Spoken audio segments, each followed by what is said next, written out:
the army, which set off the present crisis with a mutiny that forced out the old prime minister. These are the moments when Ethiopia's kingdom came to an end. In February 1974, the Ethiopian military rose up in revolt. By September, they deposed the Emperor Haile Selassie. It was a coup that brought to an end one of the world's oldest continuous kingdoms. Gave it its first written constitution. Realizing that times must change, he has decreed constitutional reforms be made, apparently with a view toward making Ethiopia a constitution. Haile Selassie was the last emperor of a dynasty that claimed it could trace its roots back thousands of years. And orderly. The country is now a democratic republic, but Ethiopians haven't forgotten their kingdom's proud past. In the capital Addis Ababa, this statue of Emperor Menelik II celebrates Ethiopia's long tradition of independence.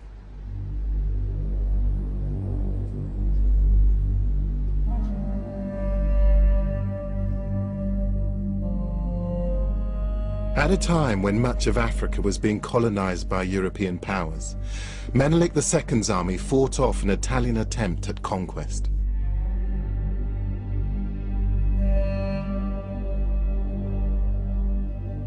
Ever since that famous victory, Ethiopia has been a beacon of self-determination for black people around the world. But I'm here to get back beyond that to the ancient history. I've got here the Kebra Nagast, the glory of kings, the story that tells you of all of those kings, those ancient empires. And I want to get behind that and find out exactly what made this country. The book I'm carrying is a modern translation of the most important text in Ethiopian history. The Kebra Nagast was written in the 13th century. It sets out the lineage of Ethiopia's emperors. It makes some grand claims. It says the dynasty began in 950 BC, and that the first emperor, Menelik I, was the son of illustrious parents, Solomon, king of Israel, and Queen Makeda, better known as the legendary Queen of Sheba. The link to the Old Testament gave a legitimacy to the Ethiopian Empire. But is there any truth in it? Is there really a connection between Solomon and Sheba and the Ethiopians?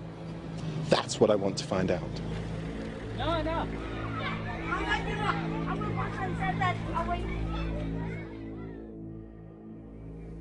I can't speak to an emperor, but I do have an audience with Ethiopia's most important spiritual leader, the head of the Ethiopian Orthodox Church. As with most ancient kingdoms, the Ethiopian emperors claimed their power came from God. Church and state were inextricably linked. So evidence of the origins of the church might throw some light on the history and origins of the Ethiopian kingdom. Could you tell me something about the history or the origins of the Ethiopian church? 1,000 years before Christianity, Ethiopians have accepted officially the Old Testament order, and they have followed for 1,000 years. So we accepted Judaism, and then we accepted Christianity. Now it is 3,000 years old altogether. According to the Patriarch, Ethiopia's Judeo-Christian tradition does date from the beginning of the Ethiopian kingdom. He says that the faith and the emperors came together. The foundation of this belief lies in the astonishing claim that the very basis of Judaism is actually here in Ethiopia. He tells me that the Ark of the Covenant containing the 10 Commandments was brought here from Jerusalem by Menelik, the son of Solomon. The Ark of the Covenant and the Solomonic descent comes together. The Ark of the Covenant is with us in Ethiopia. Can that really be true? If the Ark is in Ethiopia, it would be powerful evidence of a link between Ethiopia's founding emperor and the people of the Old Testament. But there's a problem. The Ark is deemed so holy a relic that no one is allowed to see it, and there's no historical evidence that Menelik I was the son of Solomon and Sheba. Yet faith in this legend is still strong.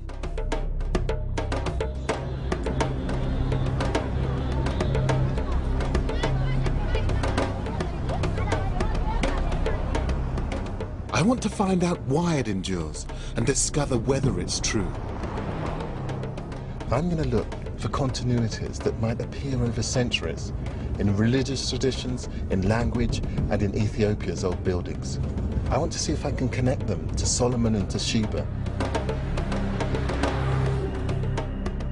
My journey will take me from Addis to some of the most important historical sites in Ethiopia, going further and further into the past to see if I can reach the time of the Old Testament.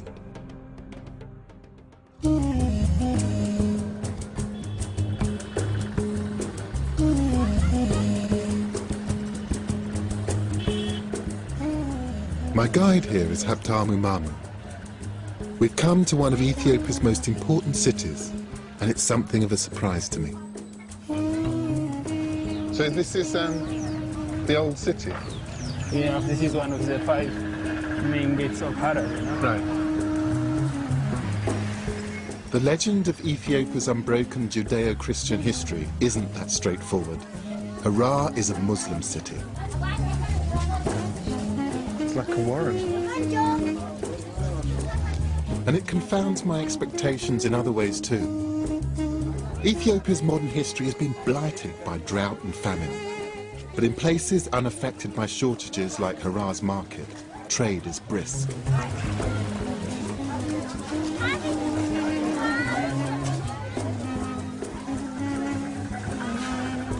Historically, the Ethiopian highlands are one of nature's storehouses. More crop species are found here than in any other part of the continent. Frankincense used in churches and temples for centuries grows wild here.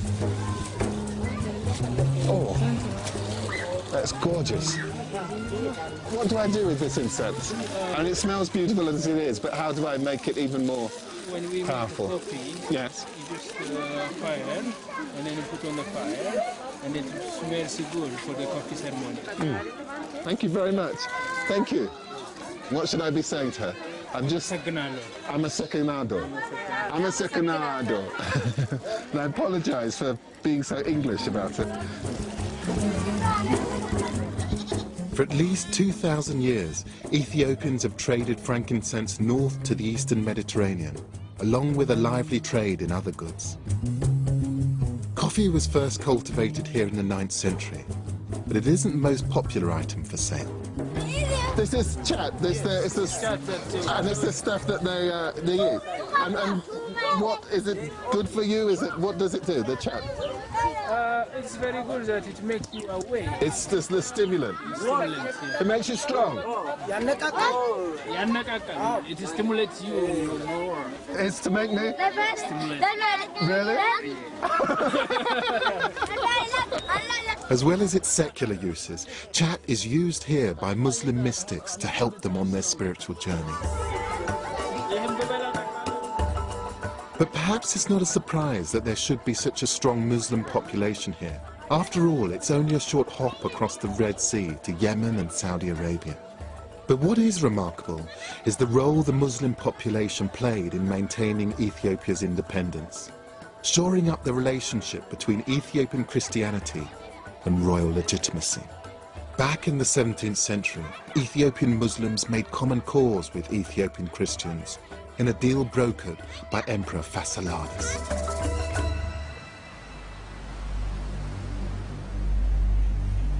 I'm heading to his capital to find out more about him and the Ethiopian kingdom he ruled over. I'm traveling to Gondar across Lake Tana on the ancient trade route which avoids the mountains. The unlikely alliance of Christians and Muslims came about as a reaction against foreign interference. During the 16th century, the Portuguese arrived with 2 purposes in mind. One was to take over the Muslim trade routes. The other was to find a mythical Christian ruler called Prester John. They travelled right down the west coast of Africa in search of him. And then when the boat technology improved, they came up the east coast. And it was here in Ethiopia, that they thought that they'd found him. Prester John turned out to be a figment of European imagination. Instead, the Portuguese found a real Ethiopian Christian kingdom. And whilst they enjoyed some success in converting the local population to Catholicism, their attempts angered many. A foreign imported version of Christianity united Ethiopian Christian and Muslim alike under the banner of Emperor Fasciladas. They expelled the Portuguese and executed their Jesuit priests. Ethiopian traditions were again free from outside influence. Some seem unchanged to this day. Papyrus canoes like this one have been used here for thousands of years.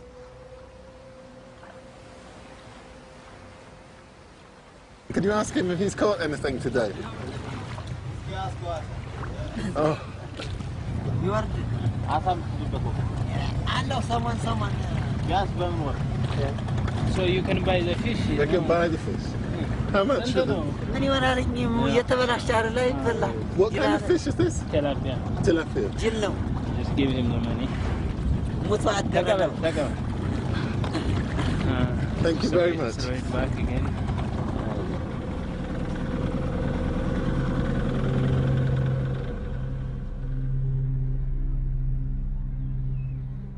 To the north of Lake Tana lies Gondar, Ethiopia's 17th century capital. It's dominated by an impressive castle. The city was built by Emperor Fasciladas in 1635, the man who brought Christian and Muslim together in common cause. I've arranged to meet the curator here, Getch Yigso. Hello, sir. Hello, Getch. Yeah, you're welcome. Lovely to meet you. Good. It's just so spectacular. So what am I looking at here? You'll see a real African castle. This is really the first place black people who live in a castle. In palace in Ghana and in Morocco, in Tunisia, such castle. This is the first and only castle.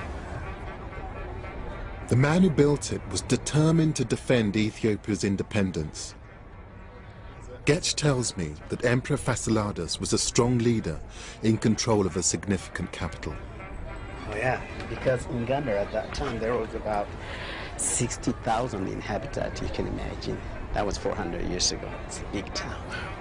So we're able to imagine that he was so kind and very visionary man, very wise man. That's why he built such an edifice, an impressive castle. Fasciladas wasn't just displaying his power with this building. There are telling clues that he was also asserting his legitimacy by reminding people of the link to King Solomon and the people of the Old Testament.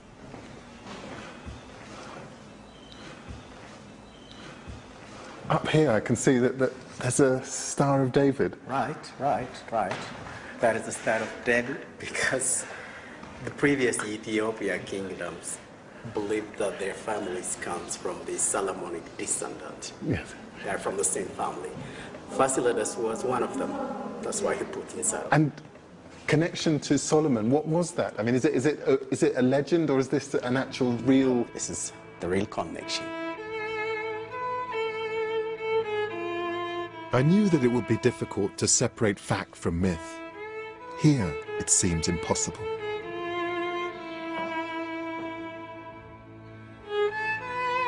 Of course, the Star of David is only one hint that the emperors claimed to be descended from Solomon. I'm wondering whether there is anything else in this castle that points back to the world of the Old Testament. For me, the best way of getting a real sense of the building is to sit down, just spend a few quiet minutes, just sketching. I suspect that Fasciladas may have been more influenced by outsiders than he would have cared to admit. The battlements look Portuguese to me, and the domes look east towards perhaps India. But I can also see what looks like a curious technique. in the way the long wooden beams have been used in the stone building. I'm particularly interested in how the architect has used this beam to support the masonry, and it's a wooden beam. It's quite unusual for it to be that long. The beam's unnecessarily long for its function. My hunch is the design may be a throwback to an earlier time. It's almost like an architectural quote. To see it here in this site where they've absorbed influences from all over the neighbouring regions is absolutely fascinating. Details like the beam suggest that while there were some outside influences on the kingdom, local heritage and traditions were fundamental. And the execution of the Portuguese Jesuits shows the emperor's determination to defend the distinctive role of the Ethiopian church. Just as in Western Europe, many of the oldest buildings still standing in Ethiopia are churches. And I feel sure these buildings can tell me about the relationship between the emperors, their faith, and their history. This church was built by Emperor Yasu, a close successor to Fasciladas in the 17th century.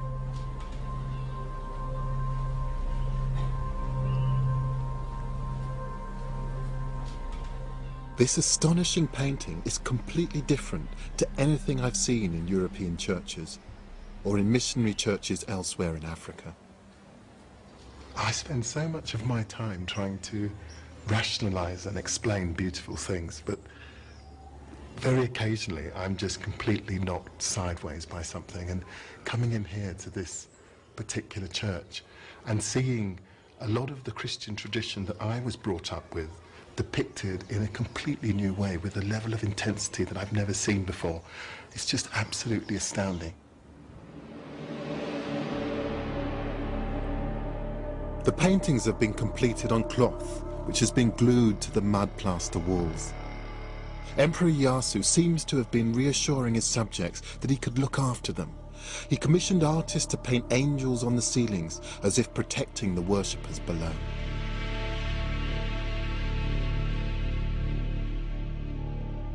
It's a stunning example of the individuality that the emperors were so determined to preserve.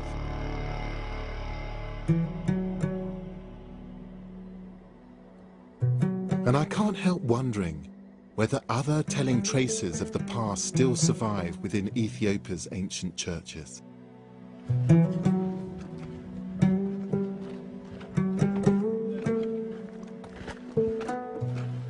It's Sunday morning, and I'm going to a service at a church far into the highlands of East Gondar.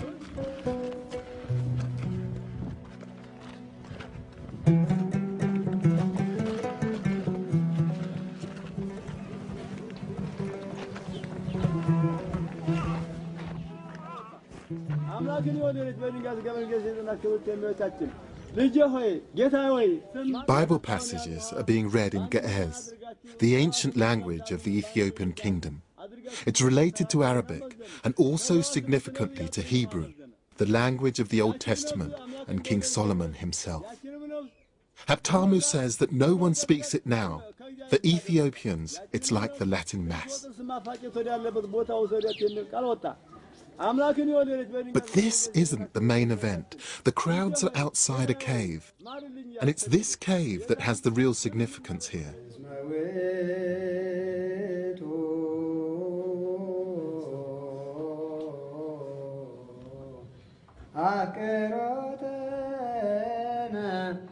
This place contains beehives, which are regarded as holy by the congregation.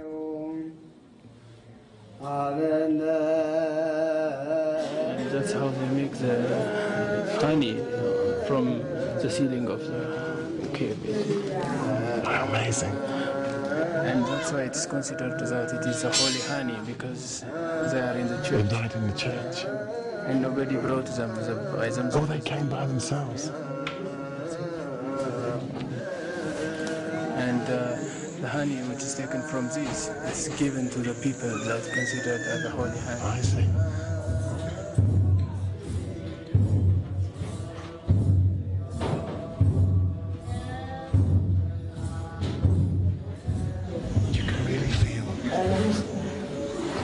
real feeling of people believing in this place. I get a sense that it's not just communing with God, it's making contact with a very profound past.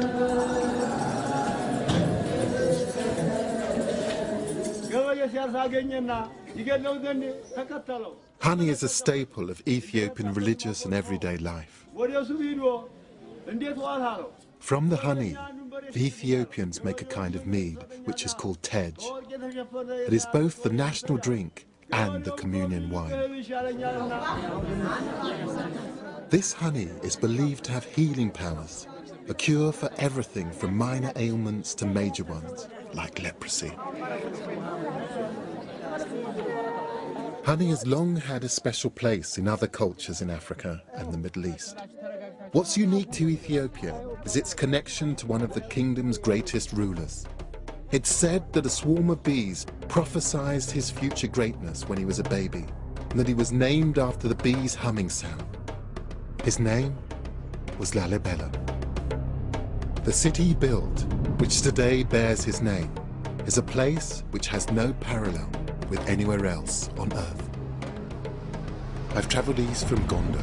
Now I'm heading to one of the most important places in Ethiopian history, Lalibela.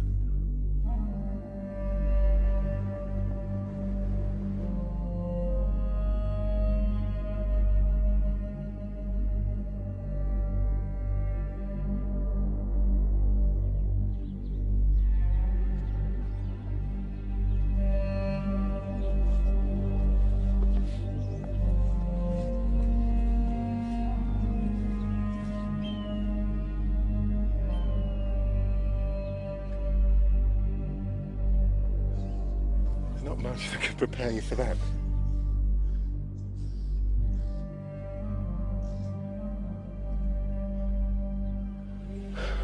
It's just astonishing. This is one of the churches of Lalibela.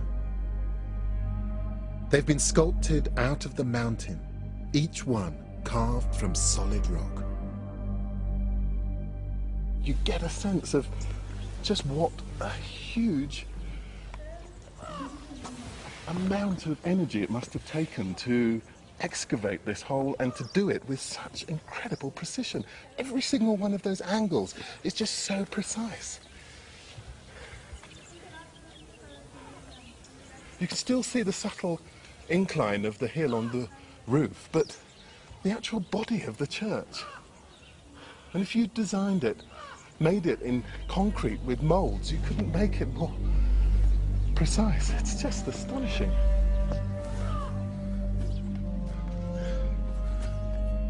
The man responsible for commanding the building of 11 of these incredible structures was Emperor Lalibela. But according to the Kebra Nagast, which was written more than a century after these churches were built, Lalibela was an interloper, a member of a rival dynasty which could not claim Solomonic descent.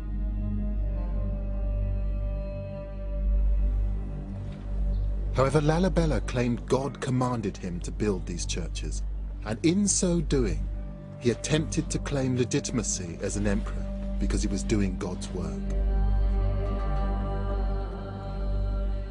A legend grew over centuries that the buildings were completed at superhuman speed. But recent research by a team of French archaeologists, led by Francois Xavier Fauvel, suggests otherwise. Usual story on Lalibela says that the whole churches were built at the same time during a very short period of time, whether it was 3 nights and 3 days or 24 years. Yes. But basically this is the same story. And now we are starting to expand the sequence, yes. And which covers now a number of centuries. Yes. We have occupations here, human occupation, centuries before the 13th century, yes. and the architectural program of Lalibela develops on 2 or 3 centuries, yes. From the 12th to the 15th century at least. We can go inside here. There's still a great deal that historians don't know about Lalibela. It's unlike any other archaeological site, in that it's almost a case of archaeology in reverse. So in that way, it is not an archaeological site. and it is, and you have to wash your mind about all this kind of previous way of thinking about architecture and archaeology. Instead of having successive deposits, you have just successive removals of stone, and instead of having this deposit accumulating and giving you information about the successive occupiers of the place, you have people who, the more they removed, the more they erased traces of people that came that were here before. The French investigations are expected to go on for at least 4 years. Emperor Lalibela left an intriguing legacy, one which underlines the uniqueness of his kingdom. It's down here outside, when you don't actually just have the light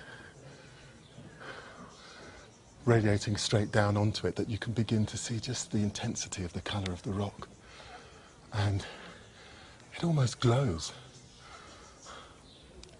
It just blows you away because it's completely unlike anything I've seen before. And that isn't just in terms of the design, but it's just thinking about, what does it take to do something like this?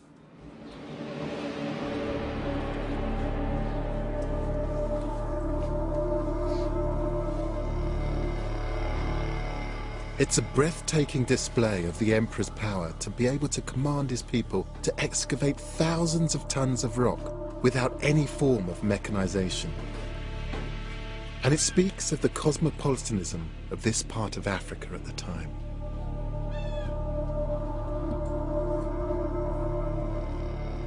They brought images, influences from all over Christendom and beyond. I look at the influences and I'm just amazed that there's two-headed eagle that you might see in Constantinople. There's a Star of David, and in the centre of the Star of David is a cross. And in the friezes above the arch are what look like Greek icons. It's an astounding coming together of different cultural influences to create something which certainly aesthetically works, but also sends a signal about this being a new centre of religious thinking, a new Jerusalem.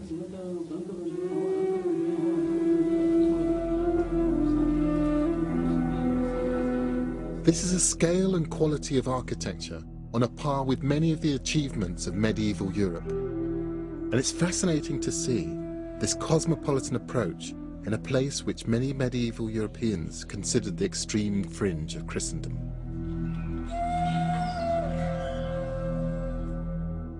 Thousands of pilgrims made the journey here to worship, and 700 years later, they still do.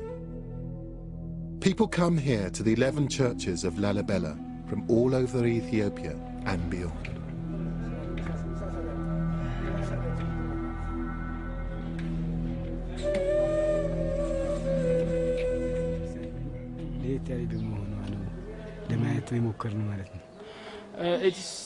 We heard that it is totally different from other churches, and religion-wise we are told that if a person go to Lalibela and see, if you make a pilgrim, you will be righteous, and from generation to generation. So that's why we luckily come here and to see the church. There's no doubt that Emperor Lalibela left the kingdom something lasting and significant. It might also provide me with another clue that takes me further back into the past in my search for the kingdom's origins. The architectural features are very distinctive. These shapes are thought to represent the rising sun, and the lower windows have a variety of cross designs. It's a double cross so that you can actually see it both as a cross and then also extruded. And then at the very top is this shape that you see everywhere. One of the things I'm beginning to think about this building is just looking at these windows, you are forced to ask the question, why? Why these shapes? But also, why go to this length of bother to create something quite so complex? But more intriguing than the windows are the blocks at each corner. They look almost like beams, but the way these churches have been created means that they're architecturally unnecessary. This building is completely made from solid rock, so there will be no need to have any supporting structures inside it. And yet it has some of those sorts of supports running all the way along the length of this building. The use of apparently structural features as pure decoration tells me that they've been copied from buildings that already existed. Architectural quotations, if you like. It also suggests that those earlier buildings may have been important to the people who built Lalibela. Remember, according to the Kebra Nagast, Lalibela was not descended from Solomon, so perhaps in copying an architectural style, he was emphasizing his claim to be the heir of earlier rulers. Maybe in this architecture lies Lalibela's claim to royal legitimacy, to biblical descent, and to greatness. But I don't know how old the buildings that inspired Lalibela might be, or whether they lead to a connection between the kingdom and Solomon and Sheba. To find out, I'm going to head even further into Ethiopia's past. This is one of the oldest inhabited places in the world. Archaeologists have discovered signs of the earliest human development here from over 4 million years ago. Even things that appear recent are ancient. These terraces in Tigray province are believed to have been ploughed for 3,000 years. In pre-colonial times, Ethiopia was the only sub-Saharan country to use the ox-drawn plough, a crucial step away from the pastoralist culture of the rest of the continent further to the south.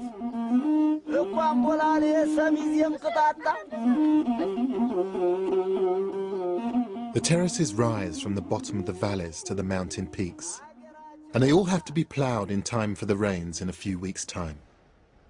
I want to try my hand at a 3,000-year-old skill. I'm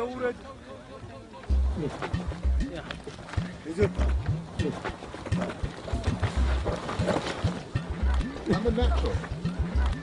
I'm the right of a job here. Hit, fellow. I nearly had my eye out there. How do I stop them? What do I do to them? Stop!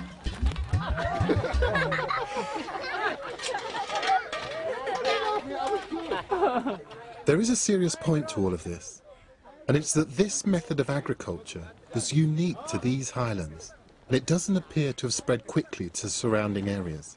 It underlines the isolation and separateness of life here. It's hard work. It must be about 90 degrees out here. I must admit, I really wouldn't want this as a job. He's just as bad at steering as I am. I might have to give him a few tips, I think.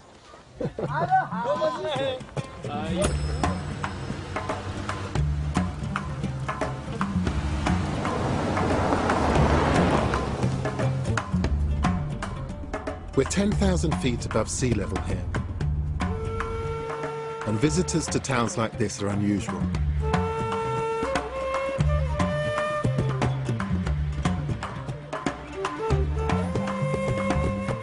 I wonder whether isolation like this is why Ethiopia's traditions seem to have lasted so long. They could develop independently and free from outside interference.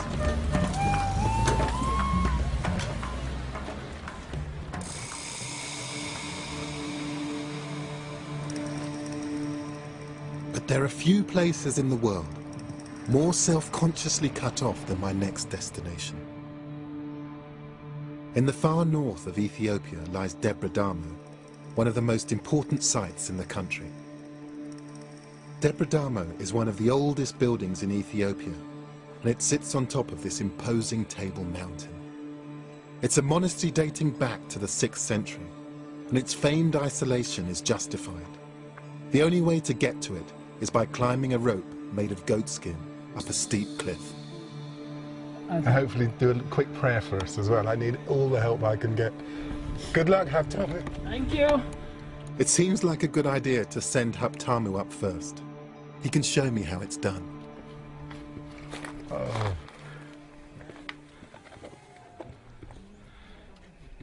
Oh, no, he's fine. Well done, Haptamu. Okay, let's get this safety on. If this has worked for thousands of years, I mean, who am I to doubt it? I mean, even if my stomach is absolutely full of butterflies and doesn't seem completely convinced, I'm the sort of person who gets vertigo if I stand up too quickly, but I really want to see Deborah Damo, so I think all of this is really worth it.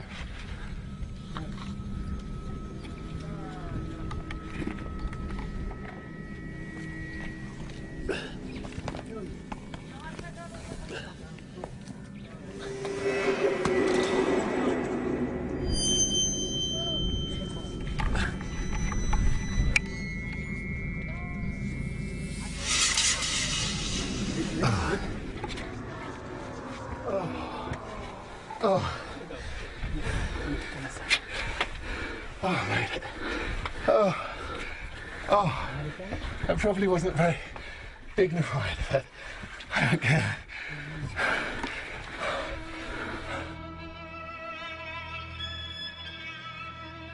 Just look at those views. We're right on the top of the world. Coming up here, getting up here, I wouldn't have missed this for the world. It's just amazing.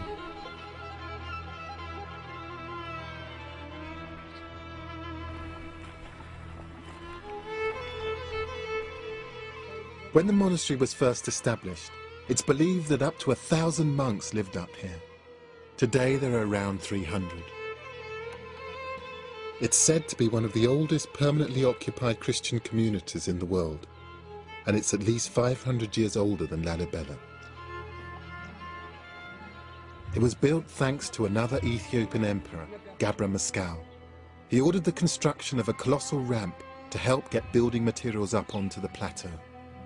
Once the monastery was completed, the ramp was demolished and Deborah Damo was isolated once more.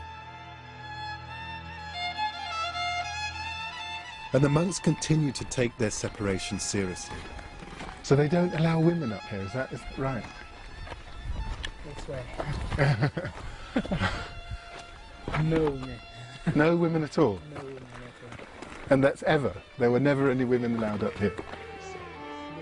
And that's the church. In fact, ever since the 6th century, they haven't even allowed female animals to be brought up from the valley floor. The fact that Deborah Damo has been so cut off for so long could be useful in my search for how this kingdom's traditions have echoed through the ages. I need to see the most important building here. Tomorrow I'm going to join the monks at a special service inside the 6th century church. So we're going to try and get a little bit of shut-eye and then be up with the sun, because that's when the monks get up.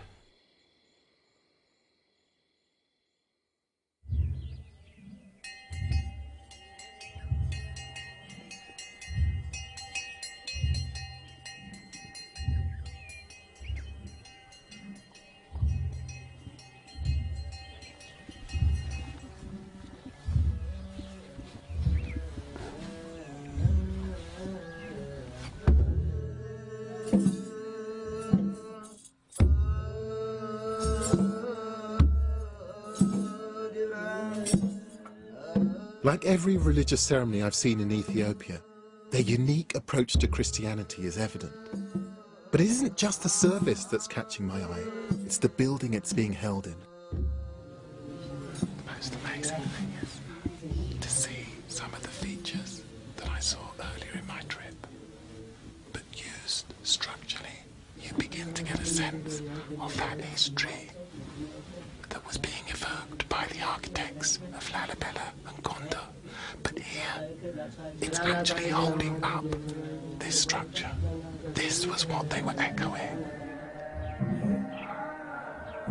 Here are the square-ended beams I saw on the corners of the windows at Lalibela's rock churches.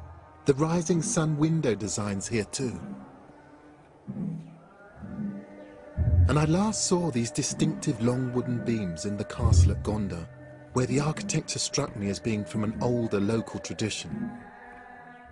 And here it is in a 6th century church, made from small uneven stones. It's only these kinds of beams that can hold up walls like these. And another feature literally stands out. Different shaped beams which extend beyond the walls. These are called monkey heads. I just tried to spend a few minutes just thinking about how this monkey head technology was actually put together. And what I think is that these heads represent the end of a sort of dumbbell-like piece of wood that sat across a beam. And basically, because the ends were wider than the body of these structures, it actually meant that the pressure from above helped to keep the building taut. This actually meant that you could actually build more than one story on these buildings.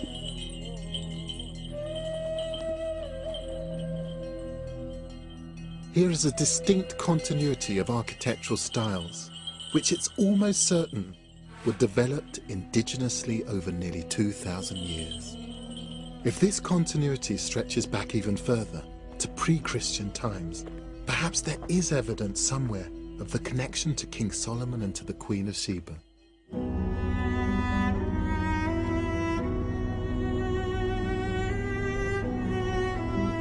Debre Damo deliberately cut itself off from the world. My next destination was once the busiest and most important city in Africa, Aksum. The interesting thing is that at the time that Debre Damo was being founded, Aksum was a huge, thriving city. And I'm just reading this book, which is about Aksum at its height, about it being a huge ivory market and people coming from all about to trade with this enormous empire. The book is The Periplus of the Erythraean Sea, a 1st century travel guide which describes Aksum as a thriving, bustling city. In fact, other documents of the time ranked Aksum alongside Rome, Persia and China as one of the 4 great world powers. Given its significance, I think it's remarkable we know so little about its history. After all, Aksum has a considerable claim to fame. This, according to Ethiopians and their Orthodox Church, is where the son of the Queen of Sheba and King Solomon actually brought the Ark of the Covenant 3,000 years ago. Ethiopian Christians believe that beyond these walls is one of the foundations of the Judeo-Christian tradition, the Ark containing the 10 Commandments. Until 1974, that Ark was the cornerstone of the legitimacy of the kingdom itself.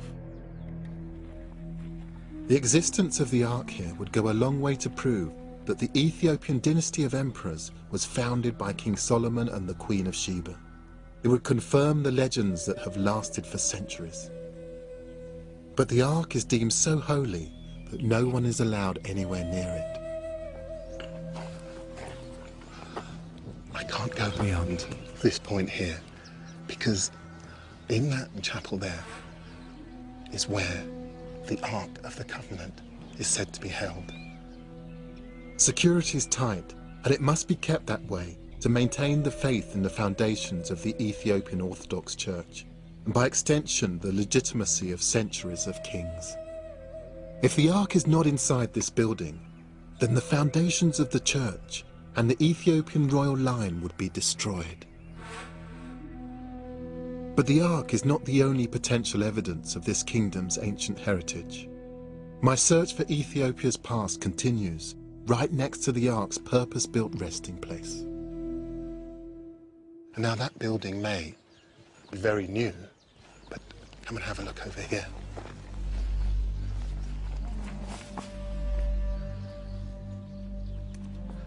Down here is something very, very old. This is the remains of a building which is 4th century, said to have been built by King Ezana. Ezana, archaeologists believe, was responsible for Ethiopia's first Christian church.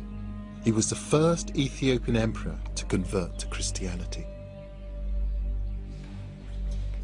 Archaeologists know this for certain because coins minted during his rule show almost the moment of Ezana's conversion. One coin has a Christian cross in its design, but another, earlier coin, shows the pre-Christian religious symbol of the crescent moon and the sun. This is hugely significant. It means that there was a continuity of ruler before and after Ethiopia became a Christian country. The Judeo-Christian tradition here does seem to be unbroken. The coins confirm another fact. By the 4th century, this was a significant, well-established kingdom. This was the only place in sub-Saharan Africa at that time known to have issued currency.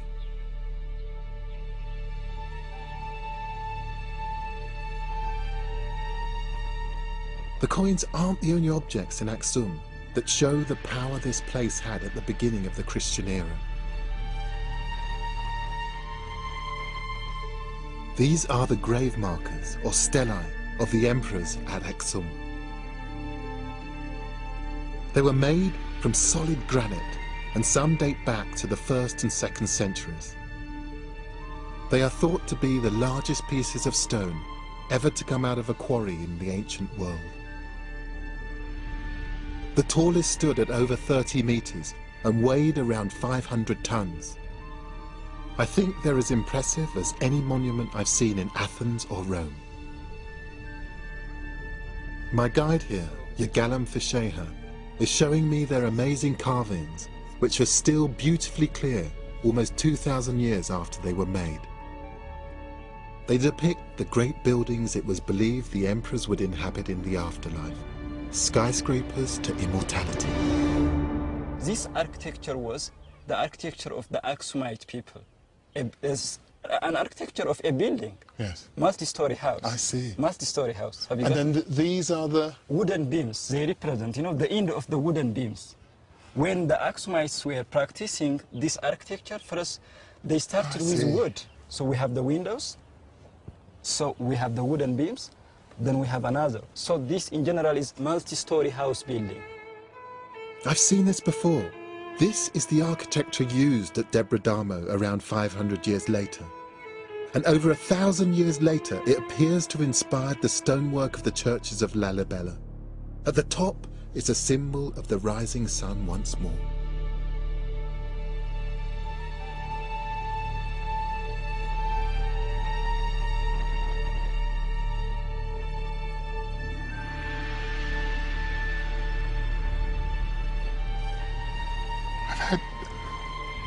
Just a very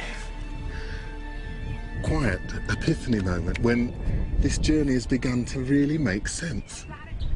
I mean, this stelae, this single piece of rock, holds many of the elements that I've seen on my journey up until now, but here configured in a way that gives them a kind of sense, gives them a continuous historical narrative, which I suppose is the history of Ethiopia.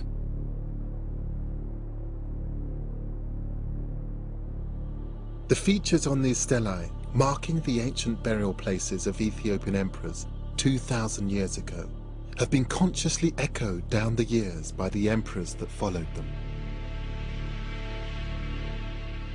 What I'm seeing at Aksum are continuous traditions taking the story of the Ethiopian kingdom back to the beginning of Christianity. But I still want to find evidence that the kingdom might go back even further, to the days of Solomon and Sheba. Yergalem has one more ancient artifact to show me. Wow, what's this? Here we have a memorial stone inscription which was written in the beginning of the 4th century by King Ezana, Wow. the first Christian king of Aksumite kingdom. So what's inscribed on it? The message of the inscription is more about his military victories and more about his political power. It's a proclamation, a kind of tourist information sign, telling visitors to Aksum about the might of the emperor. And it's multilingual, the inscriptions in the local Ge'ez language, still used in church traditions. It's in the international language of the day, ancient Greek, and it's in a language called Sabaean. Sabaean was spoken only for a brief time, and only in this part of Africa and southern Arabia. Historians think it died out around the 8th century, but it first appeared around 1000 BC. It's the language of Saba, the part of Yemen where the Queen of Sheba is said to have come from. This stone is from the 4th century AD, 1400 years after the Queen of Sheba is supposed to have reigned. It's not the Ark of the Covenant, but it does point me deeper into the past in my search for the kingdom's origins. It's thought that the kingdom of Aksum was a continuation of a civilization which had existed nearby. That's where I'm headed now. Just 20 miles away is the town of Yeha. It could be the Old Testament world I've been looking for. In this ancient town is a pre-Christian temple. There were worshippers here when the Old Testament prophets were writing. Over here, there would have been an altar. And it's quite a deep well beneath the altar because there would have been ritual sacrifice here. This would have been a place in which the blood would have been allowed to drain. An important part of Old Testament Judaism was making offerings in the form of slaughtered sheep and goats. And this may well have been a baths where people would have come to cleanse themselves. I mean, this building suggests all sorts of things. Not much is known about the people who built this temple, but archaeologists believe this is the oldest surviving building in Ethiopia. And it predates everything that we've seen up until now. And the quality of this brickwork, it just belies the fact that this building is 500 BC. That means it's older than the Parthenon in Greece, and centuries older than Rome's Colosseum. It echoes the Judaism of the Old Testament, the faith that the Ethiopian Orthodox Church claims was adopted here 1,000 years before Christ. And it echoes what the Patriarch told me at the start of my journey. So we accepted Judaism, then we accepted Christianity. Now it is 3,000 years old altogether. But the most exciting thing about this temple is a collection of artifacts found inside it. They're now kept nearby in this small Christian church. And I think they might offer a final clue about Solomon, the Queen of Sheba, and the ancient kingdom of Ethiopia. Priskade. Yeah. Thank you.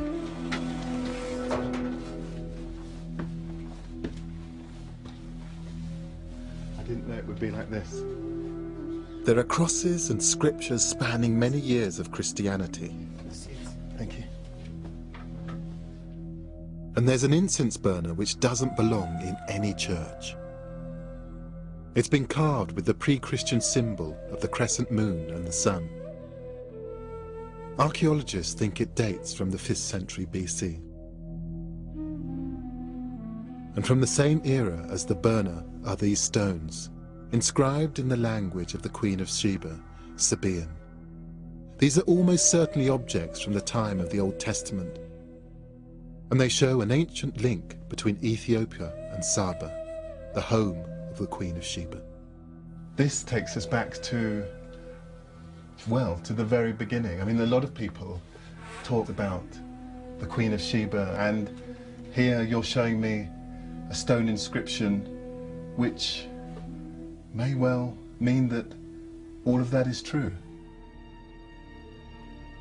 It's pre-Christian evidence of the Queen of Sheba's language in the heart of ancient Ethiopia. It means it's just possible that the legend of her son founding Ethiopia's kingdom is based in fact. I wanted to find out whether there was any truth in the legend of Ethiopia's kingdom being founded by the son of King Solomon and the Queen of Sheba. In Ethiopia, separating legend from fact is difficult. The stones in the church, inscribed with the Sabaean characters, are estimated to be 2,500 years old. Not quite the 3,000 years the church claims for its connection to the Old Testament, but not far off. And whilst there might not be proof of a blood connection to Solomon, there is a striking cultural connection to the world of the Old Testament.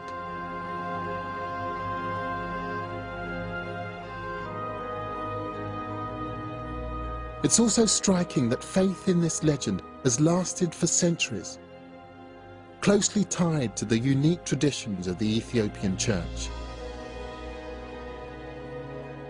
I think it's endured because of Ethiopia's determination to resist the influence of outsiders and to remain independent. Ethiopia's emperors may have died out, but the kingdom in many senses still survives, in the language, in the people, in the history, in the traditions. It's an extraordinary history, a proud history, one that deserves to be better known.